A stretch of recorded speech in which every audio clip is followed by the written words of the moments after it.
every year I look at my ash, my sycamore.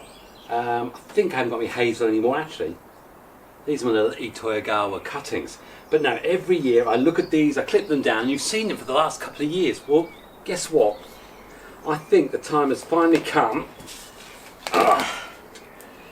to start dealing with the big roots that are growing out the bottom and to find out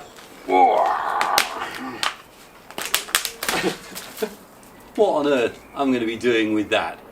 If that's going to interest you, if you like ash, sycamore and stuff like this and big horrible roots, well, you better keep watching, because that's a mushroom. I think it's going to be fun.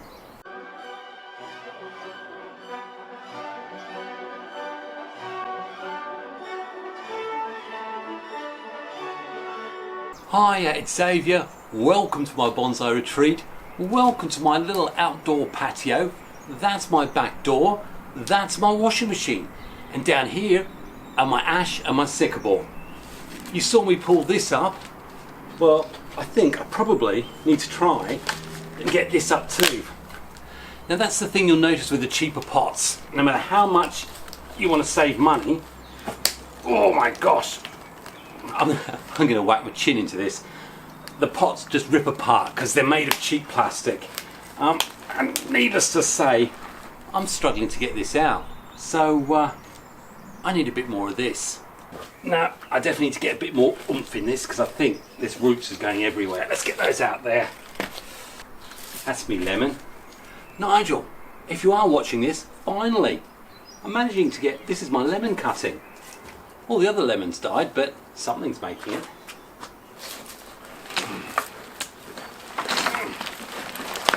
The whole thing's falling. The whole thing's falling apart.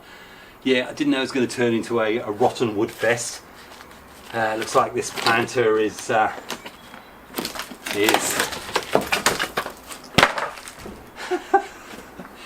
you know when you start something and you never realise that you're going to create a great big bucket of pain.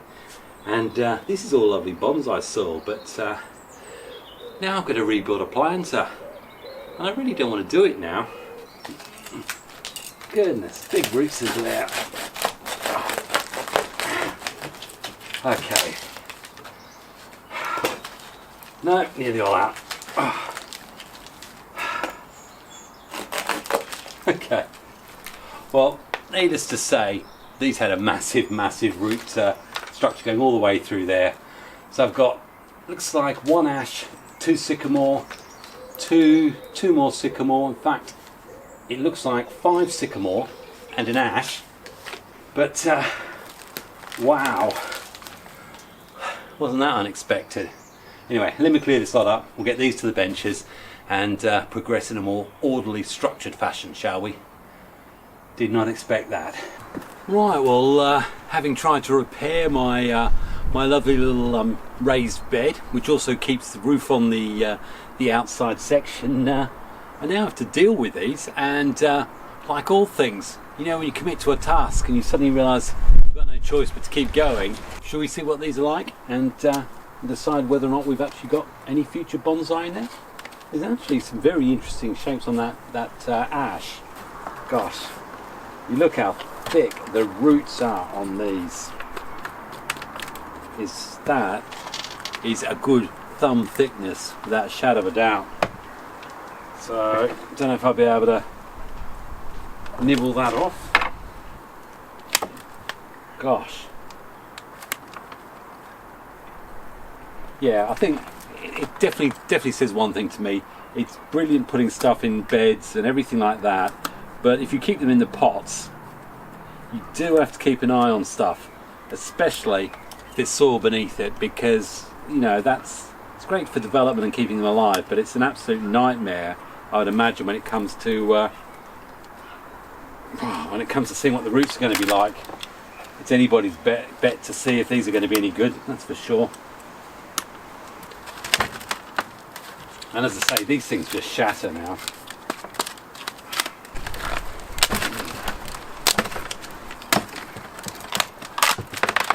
I didn't imagine it was going to be ripping and rending, I really didn't. I think this is an ideal opportunity to show you what the problem is with keeping stuff in their plant pots for too long. It may be great for what's going on up here, but it's going to create a nightmare later on. Just have a look. Now, having seen those roots, all of you can be whacking down in the comments what the problem is going to be, because you know, I might have these lovely trees here, but I have a funny feeling that I'm going to have an almost unusable root system. And in terms of Nabari, I think we've got two hopes of Nabari. It's a Nobari.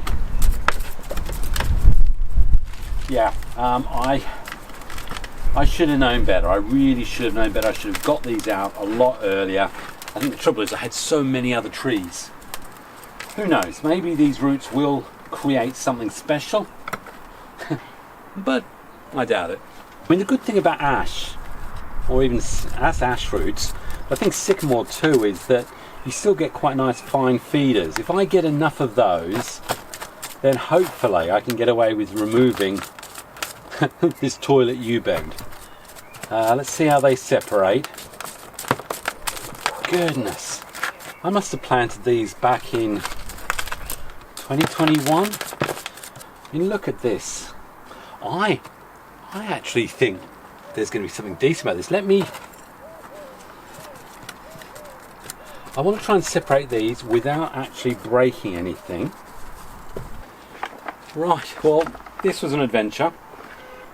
The first one of the sycamores, we've got all sorts of, we've got this big S-bend. Thankfully it's got just one feeder root coming off it, so we can probably chop that there. But I am wondering whether to almost have this above the ground. Certainly have to get rid of these ones. So that's interesting, but it goes to show in terms of actual feeder, and these are the usable feeder roots. It's not this stuff that's feeding the tree, it's these. There's not loads of them. Then we've got this one, again, very, very interesting. We've got top there, I'll remove those. Got this one here, I could probably remove those, but again, I am wondering about actually exposing them and having them, making a feature of them. I don't know. I think for now I'm going to have to bury them, but certainly going to need some development. And then the ash, well, again, you've got this. It's just bizarre, it really is. We've got a lot of nice fine feeders here at the top, so I could actually remove all that. If I could get a rock in there. Trouble is, that's pretty fixed, so in terms of a root on rock, you know, you might think I'll jam a rock in there. It's unlikely now that I'll get much more growth on those to allow it to grip the rock. It will always look like I've pushed something in there. But might have a look. That's what happens if you leave things in pots for too long. It's not insurmountable, but definitely was not what I expected. Yeah. This one, what I did discover is that the chap who would give these to me, Howard Toon from Mass, every year he'd give me a couple more. So that's why these ones, they're probably the latest ones he gave me, probably 2 or 3 years ago. Much more manageable root system, but still got this very mangrovey sort of above water look. You can see where my mind's going already. This one he must have given me the year earlier, because we've got a very firm half basket style of roots there. Nothing on this side. And I could do some severe chopping on them, and I might do some of it, but maybe I will try and really jam some rocks in there and potentially create a really, really outlandish setting in that. I need something that's going to be quite deep, because those big heavy roots go down, and in my head I'm thinking if I can slowly encourage more root growth to come from those, then maybe I'll be able to lower the soil level or raise them so that you can see more and more of these massive root balls. So, bit nuts, I know, and probably a waste of a decent pot, but I'm getting near the end of repot season, so hey, let's try it for a year. They're really freaky, they are, and I may well have destroyed them as potential bonsai, but let me get the pot prepared, get my usual soil mix in there, and let's see what we can arrange. Right, well, I've got the drainage screens in there. and I've got my, what I call my sort of 15mm lacquer.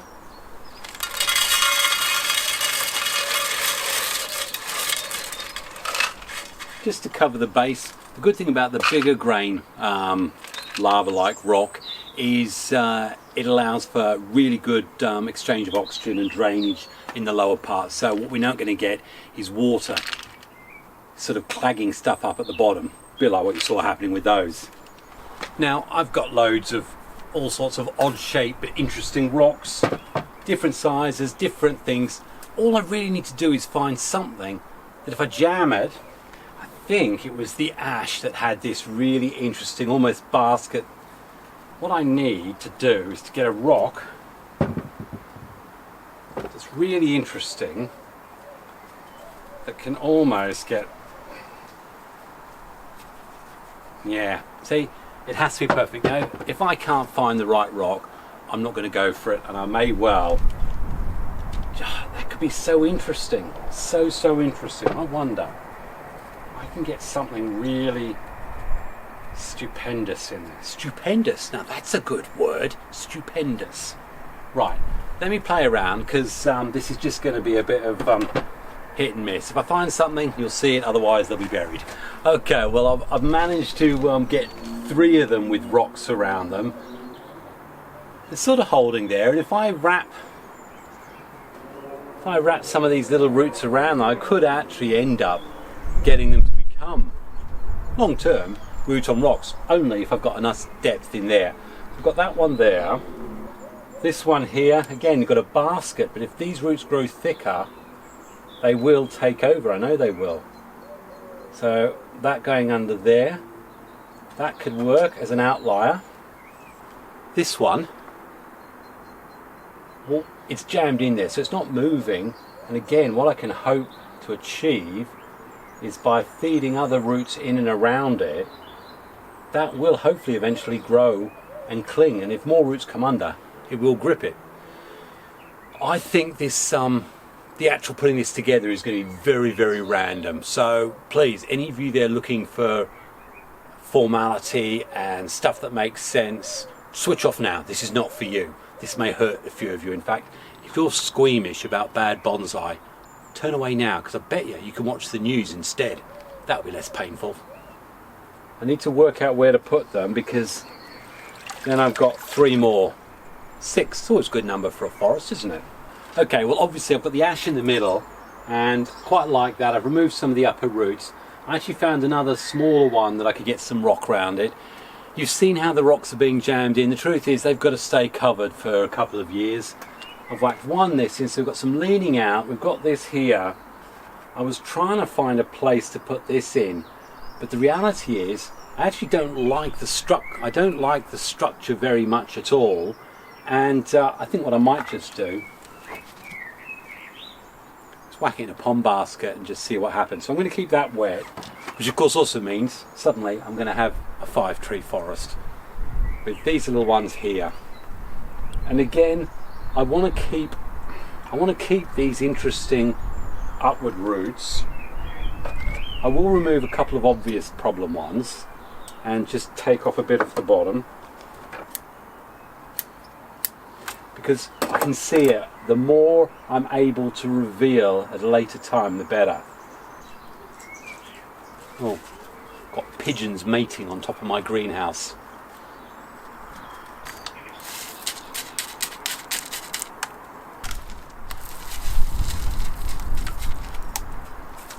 I think the frustrating thing about this is, in my head I can see what this is going to look like when I uncover it in a couple of years' time and raise it.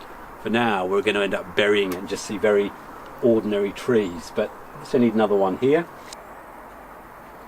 Again, big high roots, although there's nothing on that one, so let's get rid of that one. This one I need to be able to play around with a bit.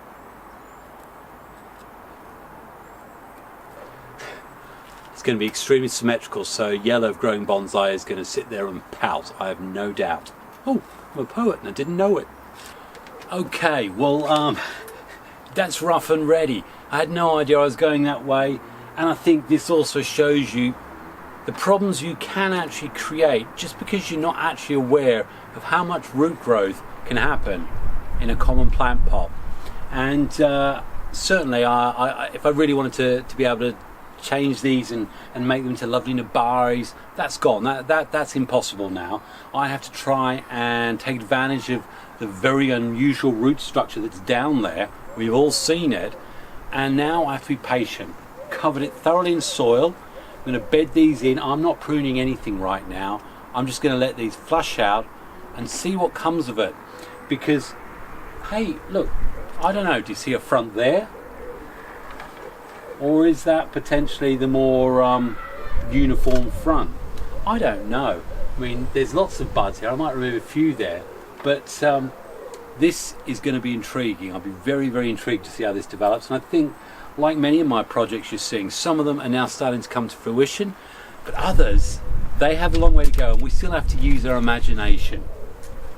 So, if you want to see how this Ash and Sycamore 5-tree spinny or copse works out for the design that's up there, then really you've got to come back. You've got to be here in 2 years' time minimum, when some of those rocks will hopefully be able to be exposed. And to do that, it's going to have to be a big thumbs up, a like, make sure you subscribe, and make sure you watch my videos every now and then so that YouTube doesn't forget you like my stuff. Otherwise you will miss out on seeing what happens with this. For those of you who are astute, some cracking straight lines there, very, very symmetrical. Clearly this is not a good forest. Who knew? Anyway, I've had a bit of fun doing this. I've still got to repair that broken raised border, and there's still 2 more sycamore actually in there, which I'll deal with. But hope you've enjoyed it.